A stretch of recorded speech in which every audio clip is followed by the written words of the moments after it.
এই যে কি হয়েছে, এই দাঁড়া দাঁড়া দাঁড়া, এই যে কি হয়েছে দেখে জঙ্গলের ভিতরে একটা মুরগি, কি অবস্থা? ওটা কি মরা না তাজা? যা তো ওখানে যেও না হাফ আছে হাফ। দাঁড়া দাঁড়া দাঁড়া, আস্তে আস্তে আস্তে আস্তে। আমি জানি সবাই কি হয়েছে, মরা? গলা ভাঙে ইন্না লিল্লাহ, গলা ভাঙি ফেলাইছে? গাল ভাঙে কিছুতে মনে হয় কামড় দিছে। দে উঠেন উঠেন উঠেন উঠেন। ওই যখন দাঁত ইন্না লিল্লাহ, কি অবস্থা? তো তো তো তো তো হয়ে যা হয়ে যা তো।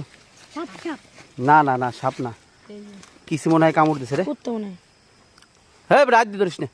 ডাক দেও গায় আরে আল্লাহ রে, এই জঙ্গলের ভিতর ছিল হয়তো বা কিছুতে কামড় দিয়ে মারি ফেলাইছে, কিন্তু মুরগি আমরা তো মাইছি ততক্ষণ তাজা ছিল, নড়াচড়া করছে, এখন মরে গেছে। থাক চলো। লাভ দে তো, সবাইকে লাভ দে।